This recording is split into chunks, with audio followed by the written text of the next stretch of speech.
the Bark River Trail Buddy, an A2 steel with a green canvas micarta handle. This is an excellent smallish medium-sized fixed blade for everyday carry, outdoor tasks, and just general utility work. It's got a very generous wedge to make it into a bowie clip point shaped blade with a continuous sweep, a continuous curve. So it's great for slicing, great for skinning, cutting, and all that sort of stuff. The handle is held together with pins.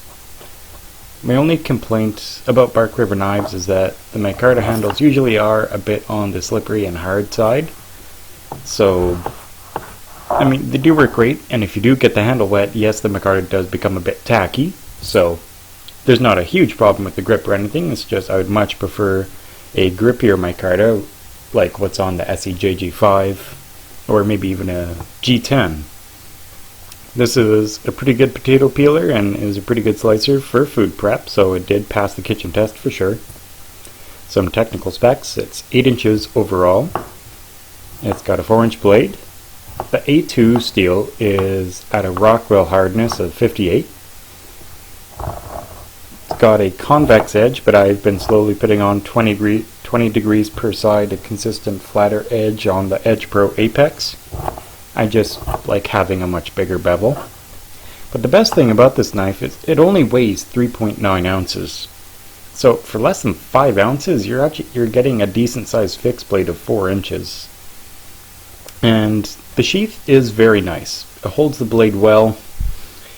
This is what it looks like after a forced mustard patina and 2 years on your belt. 1 summer of intense landscaping and then 1 winter of just general utility use and wear on the belt. The green canvas micarta cleans up very nicely. It slides in and out of the sheath with ease, but it does not drop out of the sheath too easily.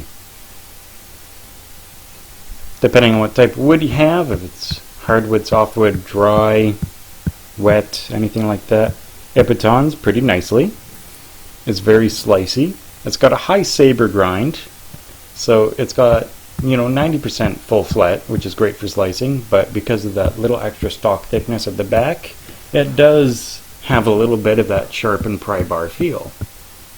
The tip and edge was not damaged at all from the batoning, which is very nice, aside from the millions of mosquitoes trying to attack you.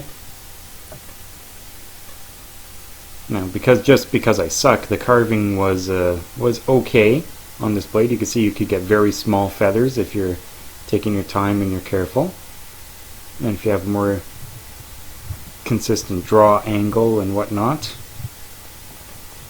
So I did actually send this blade away partly in trade. So I'll be getting the Bark River Sahara Hunter in A2, which is one I've been wanting for quite a while. You can see that there is a lanyard hole and a lanyard clip attachment at the end of the blade.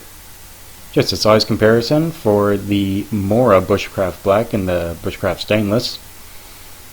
And you could see that they do have pretty much about the same cutting length, same stock thickness. Although the Mora Bushcraft Black and Stainless do have a sharp edge for striking a ferro rod. It is possible at the Bark River, but you do have to either touch it up on a belt sander or a file. Now, unfortunately, the Mora Bushcraft Black wins again, just because for the same size of blade, it's way more comfortable with the handle, it's more ergonomic, and with carving and heavy duty work, the Scandi edge holds up better. Yes, it is not the most efficient food slicer, but it gets the job done.